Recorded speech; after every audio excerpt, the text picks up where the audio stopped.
The unexpected arrival. The twin suns of Viridian 7 were setting in brilliant shades of crimson and gold when Jake Morrison heard the first rumble of thunder. He looked up from his workbench, where he'd been repairing a damaged power cell, and frowned at the darkening sky. Storm season had arrived early this year. Beside him, Titan raised his massive head. The Doberman's ears perked forward, alert and focused on something Jake couldn't yet perceive. After 8 years together, 3 of them in active combat zones and 5 in peaceful retirement, Jake had learned to trust his dog's instincts without question. "What is it, boy?" Jake asked, setting down his tools. Titan's low growl was his only answer. Living alone on the frontier wasn't for everyone.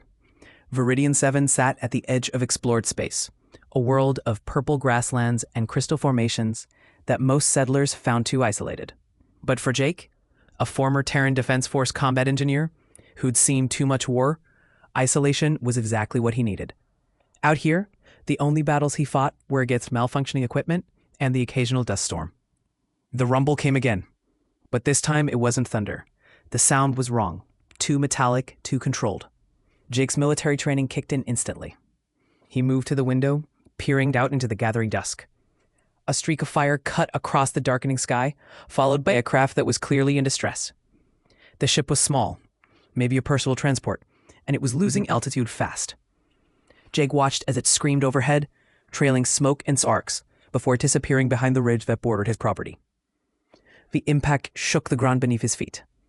Dust and debris erupted into the air about half a kilometer away. Close? Too close. Titan was on his feet now, his body tense and ready. The Doberman moved toward the door and stopped, looking back at Jake with those intelligent brown eyes. "Yeah, I know," Jake muttered, already reaching for his emergency kit. Someone might need help. He strapped on his utility belt, checked his pulse pistol out of habit, and grabbed a medical kit. As he moved toward the door, Titan suddenly barked sharply and positioned himself directly in Jake's path. "Move, Titan," Jake commanded. The dog didn't budge. Instead, his growl deepened, and his gaze fixed on the door with an intensity that made Jake pause. Before he could process this unusual behavior, a sound from inside his home made him freeze. A soft scraping, like something small moving across his floor. Jake turned slowly, his hand moving to his pistol.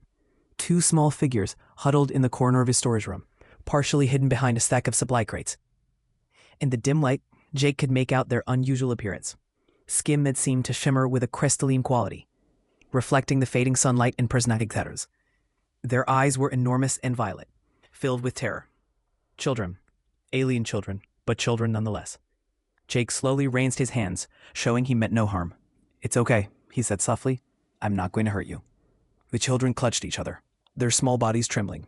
They looked identical, twins perhaps, no older than 6 or 7 in human years. They wore matching silver suits that were torn and dirty from their escape. One of them touched a small device at her collar, and a mechanical voice translated her words. "Please, we need help. Our mama is still in the ship." Jake's heart clenched. He knelt down slowly, making himself less threatening. "Where's your ship?" "Behind the big rocks," the other child whispered through her translator. "It crashed. Mama told us to run, to find someone good. She said to hide." "Why did she tell you to run?" Jake asked gently. "Why didn't she come with you?" The first child's violet eyes filled with tears. "She couldn't. She had to stay and lock the data. A bad men we coming." "What bad men?" Before they could answer, Titan's growl intensified. Jake looked at his dog and saw the Doberman's attention fixed on the window, on something outside. Moving carefully to avoid alarming the children, Jake approached the window and peered out. Titan's instinct. His property was being surrounded. Jake counted at least 4 figures moving through the purple grass with tactical precision. They wore dark armor that seemed to absorb light, and that carried weapons that he recognized as Korvac's design, pulse rifles capable of stunning or killing depending on the setting. These weren't rescuers. Rescuers didn't move like that, didn't approach with weapons drawn and ready. Jake's mind raced. He moved to his security console, a military-grade system he'd installed more out of habit than necessity. The infrared sensors painted a clearer picture. 6 hostiles, not 4. 2 more were approaching from the rear, cutting off potential escape routes. Professional, Organized. Dangerous. Titan remained positioned between Jake and the door, his body language screaming danger. The dog had been trained to detect threats during their years of service together, and his instincts had never been wrong. "Good boy," Jake murmured. "Good boy, Titan." He returned to the children, who watched him with those huge violet eyes. "What's your mama's name?" "Dr. Seraphine," the first child answered. "She's a scientist. She worked for the Korvax Syndicate, but she found out about the bad things they were doing." "What kind of bad things?" The second child spoke, her voice small and frightened. "They take children like us. They do experiments to make our brains work faster. It hurts. Mama couldn't let them hurt us anymore." Jake's jaw tightened. He'd heard rumors about the Korvax Syndicate, a powerful corporation that operated in the gray areas of galactic law. They specialized in cognitive enhancement technology, but whispers of unethical practices had followed them for years. "Your mama stole something, didn't she?" Jake asked. "Information about what they were doing?" Both children nodded. "She has proof," the first child said. "She said if we can get it to the right people, they'll stop the Korvax from hurting other children." A sharp knock on the door made everyone jump. Titan's growl became a snarl. "Human inside," a voice called out, mechanical and cold. "We detect life signs. Surrender the fugitives and you will not be harmed." Jake looked at the frightened children, then at Titan, who stood ready to defend them with his life. In that moment, something shifted inside him. He'd retired from the military to escape violence, to find peace. But peace without justice was just comfortable cowardice. "What are your names?" he asked the children softly. "I'm Lyra," said the first child. "And I'm Nova," said the second. Jake smiled at them, trying to project calm confidence. "Lyra, Nova, my name is Jake, and this is Titan. We're going to keep you safe." "Human," the voice outside called again. "This is your final warning. Surrender the subjects, or we will take them by force." Jake moved to his weapons locker, pulling out his old service rifle. It had been years since he'd held it, but the weight felt familiar in his hands. Titan watched him with approval, tail wagging slightly. "You girls need to hide," Jake said. "See that panel in the floor? It leads to a safe room underneath the house. Titan will go with you." "But our mama," Lyra protested. "She's still out there. She's hurt." "I know," Jake said. "I'm going to get her. But first, I need you two somewhere safe." Nova grabbed his hand with her small crystalline fingers. "You promise? You promise to save our mama?" Jake looked into those violet eyes and saw hope mixed with fear. He thought about all the promises he'd made during the war, all the people he couldn't save. But maybe, just maybe, this time could be different. "I promise," he said. The standoff begins. The children reluctantly descended into the safe room, Titan following close behind. The Doberman looked back at Jake once, as if questioning whether this was the right call, but obeyed the command to stay and protect. Jake sealed the panel and quickly assessed his situation. 6 hostile outside, probably more in reserve. He was one man with limited ammunition, and a home that wasn't prepared for a siege. Designed to withstand a serious assault. The tactical part of his brain calculated the odds and didn't like them, but he'd faced worse odds before. He activated his home's external speakers. "This is private property. You're trespassing. Leave now, or I'll defend myself." A different voice responded this time, smoother, more educated. "Mr. Morrison, is it? We have no quarrel with you. We're simply retrieving stolen property and fugitive research subjects. Surrender them and we'll leave peacefully." "Research subjects?" Jake's voice was hard. "You mean children, and they're not property. Their legal status is complicated. The Korvax Syndicate holds full custodial rights under contract. Their guardian has violated that contract and stolen classified data. We have every right to reclaim them." "No court in the galaxy would call what you're doing legal," Jake slapped back. "Perhaps, but we're a long way from any court, aren't we, Mr. Morrison? Out here on the frontier, disputes are settled more directly." Jake moved to a reinforced window, peering out carefully. The figures had spread out, taking cover behind natural formations and his equipment. They were setting up for a siege, not a quick assault. That meant they wanted the children alive and unharmed. That gave him leverage. "I've transmitted a distress signal to Viridian Station," Jake lied smoothly. "Security forces will be here within the hour." There was a pause. We both know that's not true, Mr. Morrison. The nearest enforcement is 3 days away, and they don't respond to frontier disputes. You're alone out here. Be smart. Don't die for someone else's children. But that was the thing about humans, Jake thought. They had this annoying habit of dying for exactly those kind of causes. It was what made them dangerous, what made them unpredictable, what made the galaxy both fear and respect them. Here's my counteroffer, Jake said. You leave now, and I don't start shooting, because I'm a former TDF combat engineer, and I know exactly where I bury the defensive charges around this property. One wrong step, and your team becomes a crater. Another pause, longer this time. They were calculating, reassessing. Good. Let them doubt. In the safe room below, he could hear Titan's soft whine through the intercom. The dog knew something was wrong, knew Jake was in danger. But he stayed with the children, because that's what Jake had ordered. We'll wait, the smooth voice finally said. You can't stay in there forever. Eventually, you'll have to come out. And when you do, we'll be here. Jake smiled grimly. They thought time was on their side. They thought he was trapped. They didn't know he'd been in worse situations. They didn't know he'd learned patience and planning from years of combat. And they definitely didn't know that he'd already started formulating a plan to rescue Dr. Seraphine from that crash set. But first, he needed to make sure the Childrak stayed safe. And that meant keeping these Korvax enforcers focused on him and away from that safe room. Jake settled in behind a reinforced barrier, checked his ammunition, and prepared for a long night. Outside, the storm that had been building finally broke, rain beginning to fall in heavy sheets across the purple grasslands of Viridian 7. In the safe room, Lyra and Nova held each other close, their crystalline skin glowing faintly in the darkness. Titan lay beside them, his warm presence a comfort in the cold underground space. And somewhere in a crashed ship behind the ridge, Dr. Seraphine waited, hoping her desperate gamble had worked, hoping her daughters had found someone who would help them.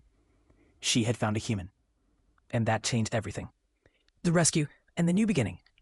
The daring plan. The daring plan. The rain fell harder now, turning the purple grasslands into a waterlogged maze. Jake watched the tactical display on his security console, tracking the heat signatures of the Korvax enforcers as they established their perimeter. They were good, professional, but they were also predictable. Military training often was. Jake had spent 3 hours reinforcing his position, setting traps and letting the enforcers think he was digging in for a siege. But that had never been his plan. He was buying time, waiting for the right moment. That moment came at 0300 hours during the heaviest part of the storm. Jake descended into the safe room where Lyra, Nova, and Titan waited. The children were huddled together, trying to sleep but failing. Their violet eyes tracked him as he entered. "Is it over?" Lyra asked hopefully. "Not yet," Jake said softly, "but I'm going to get your mama now. Titan stays with you." The Doberman whined, clearly wanting to accompany Jake on the mission, but Jake knelt beside his loyal companion, scratching behind his ears. "I need you here, boy. Protect them. Understand?" Titan leered Jake's hand once, then positioned himself between the children and the entrance. The message was clear. Nothing would get past him. Jake had already prepared his equipment. Night vision goggles, a compact medical kit, climbing rope, and his service pistol. The rifle stayed behind, too cumbersome for what he needed to do. Before leaving, he activated a series of automated responses in his home's defense system. Lights would turn on and off in patterns suggesting movement. Audio recordings would play at intervals. To the enforcers outside, it would appear he was still inside, moving from room to room. The exit he chose was one they wouldn't expect. A drainage tunnel that led from his safe room to a concealed outlet nearly 200 meters away, well beyond their perimeter. Jake had built it years ago, another paranoid precaution that was finally proving its worth. The tunnel was narrow and uncomfortable, but Jake crawled through it with practiced efficiency. When he emerged, the rain immediately soaked him to the bone. Perfect. The storm would mask his heat signature and cover any sound he made. He oriented himself quickly, identifying the ridge where the ship had crashed. The enforcers had left it largely unguarded, focusing their attention on his home, where they believed their targets were hiding. Another tactical error. They should have secured the crash site more thoroughly. Jake moved through the storm like a ghost, using every bit of cover the landscape provided.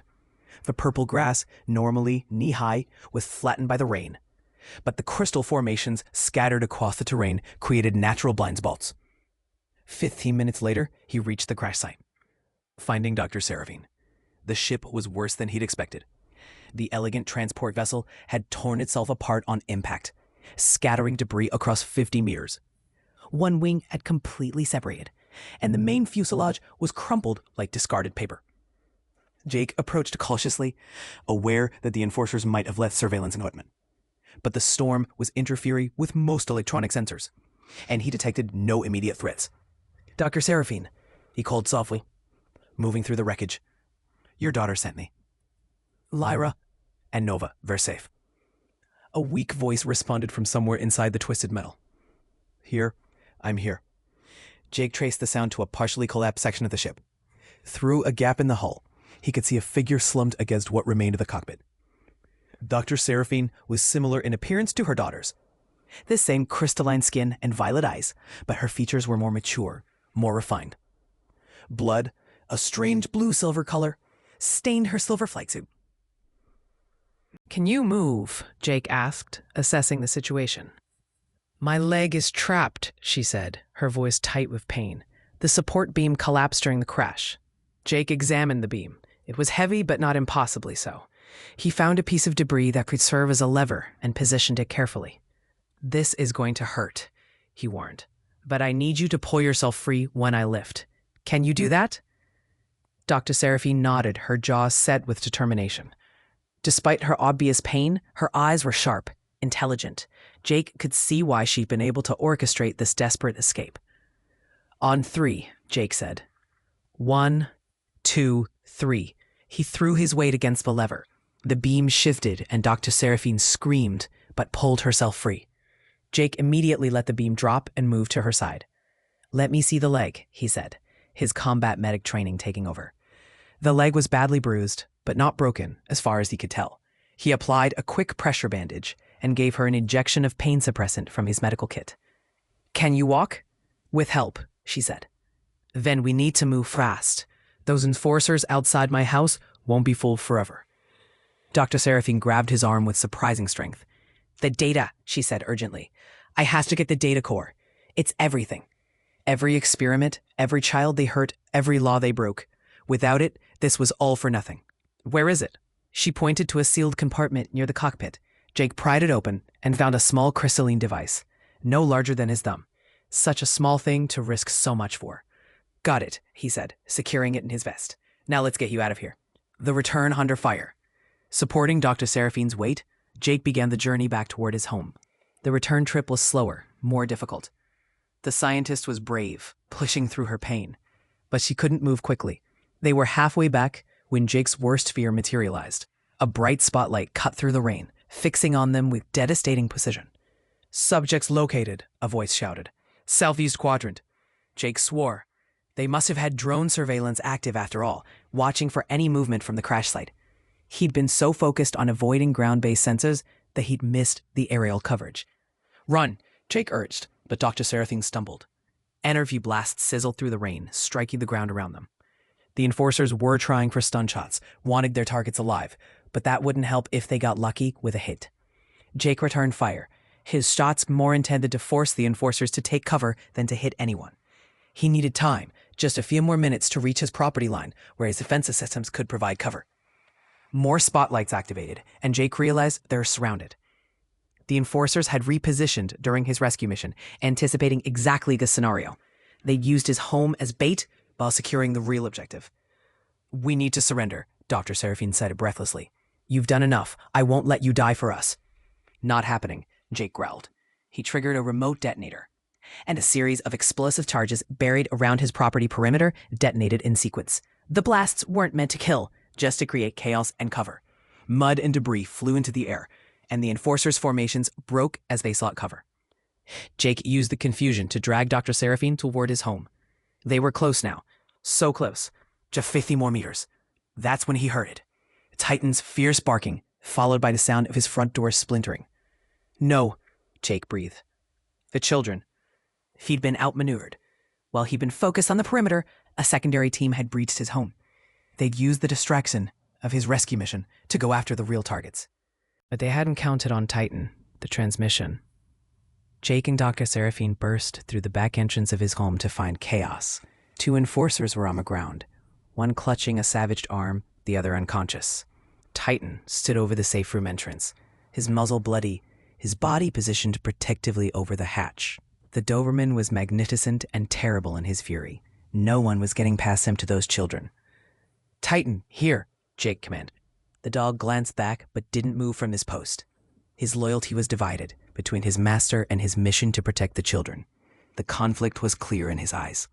"It's okay, boy," Jake said more gently. "I've got them now. You did good." Titan finally moved, allowing Jake to open the safe room. Lyra and Nova scrambled out, crying, reaching for their mother. "Mama," they screamed in unison. Dr. Seraphine collapsed to her knees, embracing her daughters despite her injured leg. The reunion was brief but intense, all 3 of them crying, their crystalline skin shimmering with emotion. Jake secured the door and checked his security console. More enforcers were regrouping outside. They had minutes at best. "The data core," Jake said. "You said it has everything. Can you transmit it from here?" Dr. Seraphine looked up, tears streaming down her face. "If you have a quantum communication array with military-grade encryption, yes." Jake smiled grimly. "I happen to have exactly that. One of the perks of being former TDF." He led them to his communication room, a shielded space he'd built for emergencies. The equipment was military surplus, powerful enough to punch a signal through jamming and across light years of space. "Where do I send it?" Jake asked. Dr. Seraphine pulled up a list of contacts. "The Galactic Ethics Committee, a Terran Defense Force Judge Advocate General, the Independent News Network, and about 50 other oversight bodies. Send it to everyone. Make it impossible to suppress." Jake loaded the data core and initiated the transmission. The quantum array hummed to life, encoding and broadcasting the damning evidence across the galaxy. Outside, the enforcers realized what was happening. They began a coordinated assault on the house, no longer concerned with avoiding damage. "Upload at 60%, Jake reported, watching the progress bar. An explosion rocked the house. The enforcers were using breaching charges now, desperate to stop the transmission. 80%, Titan barked a warning. The front wall was beginning to buckle under sustained fire. 95%. "Jake," Dr. Seraphine said quietly, "thank you. Whatever happens now, thank you." "Upload complete," Jake announced. The quantum array confirmed successful transmission to all designated recipients. Somewhere in the galaxy, powerful people were receiving evidence they couldn't ignore. The Korvax Syndicate's dark secrets were now public knowledge. As if in response, the assault on the house suddenly ceased. Jake checked the external cameras and saw the enforcers retreating to their transport vessels. They were abandoning the mission. "What's happening?" Lyra asked. Jake smiled. "Your mama just changed the galaxy, sweetheart. The Korvax can't whiz witnesses now. Every enforcer here just became a liability." Sure enough, the transport vessels lifted off, disappearing into the stormy night. They'd leave no evidence of their presence, no trail that could be traced back to the Syndicate. A family forged in crisis. Dawn broke over Viridian 7 with unusual clarity, the storm having passed during the night. Jake sat on his porch, Titan sprawled at his feet, watching the twin suns rise. Inside his home, now somewhat worse for wear, Dr. Seraphine was tending to her daughters. The children's laughter drifted through the open door, a sound that Jake realized he'd been missing from his life. Dr. Seraphine emerged, her leg properly bandaged now, and sat beside him. "I've received confirmation from the Galactic Ethics Committee," she said. "They're launching a full investigation into the Korvax Syndicate. Based on the evidence I provided, multiple arrest warrants have been issued. The cognitive enhancement program has been shut down, and the children they held are being released to proper care facilities." "That's good," Jake said.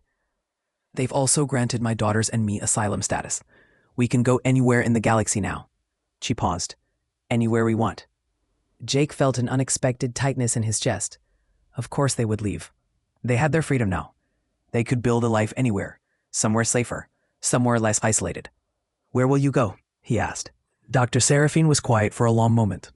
"The girls and I were talking. We've never had a real home before. Just laboratories and hips and hiding places." She looked at him with those remarkable violet eyes. "We were wondering if maybe we could stay here with you, if you have us." Jake turned to her, surprised. "Here, on Viridian 7? It's isolated. There's not much civilization, just me and Titan and a lot of purple grass. Exactly, she said softly. It's peaceful, it's safe, and it's the first place where anyone ever fought for us without wanting something in return. Her hand found his. The first place it felt like home. Inside, Lyra and Nova appeared at the door. Can we, Jake? Can we stay, please? Titan's tail thumped against the porch, his own vote clearly cast. Jake looked at the scientist who'd risked everything for her children, at the two brave girls who'd run through a storm to find help, and at his faithful dog who'd defended them all without hesitation. Somewhere along the way, in the chaos and danger, something had shifted. His solitary existence had transformed into something richer, warmer, more meaningful. Yeah, he said, his voice rough with emotion.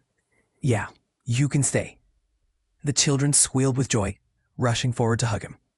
Dr. Seraphine smiled, her crystalline skin shimmering in the morning light. Titan barked once, happy and content. In the weeks that followed, Jake's home transformed. Dr. Seraphine set up a small laboratory where she could continue her research, this time focused on healing rather than enhancement. The twins explored the purple grasslands with Titan and their constant guardian, their laughter echoing across the frontier. Jake taught them about human customs, about engineering, about the simple pleasures of fixing things instead of running from them. In return, they taught him about their species, their culture, and the importance of family, whether biological or chosen. Sometimes, at night, they would all sit together on the porch, watching the stars. Dr. Seraphine would lean against Jake's shoulder, comfortable in a way that suggested their relationship was evolving into something more than just allies. The twins would play with Titan, their crystalline skin glowing softly in the darkness. "Do you ever regret it?" Dr. Seraphine asked one evening. "Taking us in?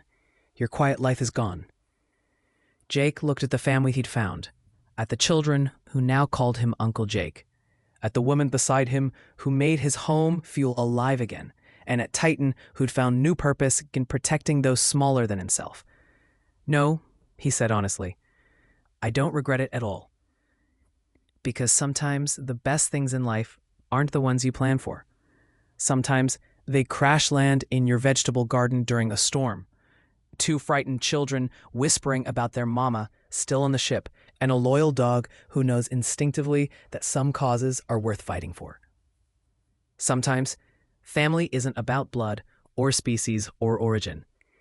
Sometimes it's about who stands with you when darkness falls, who trusts you with their most precious treasures, and who chooses to build a future together on a frontier world where the grass grows purple and the sunsets paint the sky in colors that exist nowhere else in the galaxy. Jake Morrison had left war behind to find peace. Instead, he'd found something better: purpose, connection, and love in the most unexpected forms. And Titan, the faithful Doberman who'd blocked his path that fateful night, now spent his days protecting two crystalline children who'd become his pack, his family, his reason for being. On Viridian 7, under twin suns and purple skies, a new family thrived. Human, alien, and canine, bound together not by circumstance, but by choice. And in the quiet moments, when the children were asleep and the stars shone bright, Jake and Seraphine would talk about the future, about possibilities, about the children they were raising together and the life they were building. It wasn't the life Jake had planned. It was better. And somewhere in the galaxy, the Korvax Syndicate fell, its crimes exposed, its victims freed. All because the mother loved her children enough to risk everything, and a retired soldier and his dog decided that some battles were still worth fighting. The story of Our Mama's Still on the Ship became legend in certain circles, a tale of courage, loyalty, and the unexpected bonds that can form when different species choose to trust each other. A reminder that sometimes the most human thing you can do is protect those who cannot protect themselves, regardless of what they look like or where they come from. And on Viridian 7, life went on, richer and fuller than before. Proof that even in the vastness of space, home isn't a place. It's the people and the beings you choose to stand beside.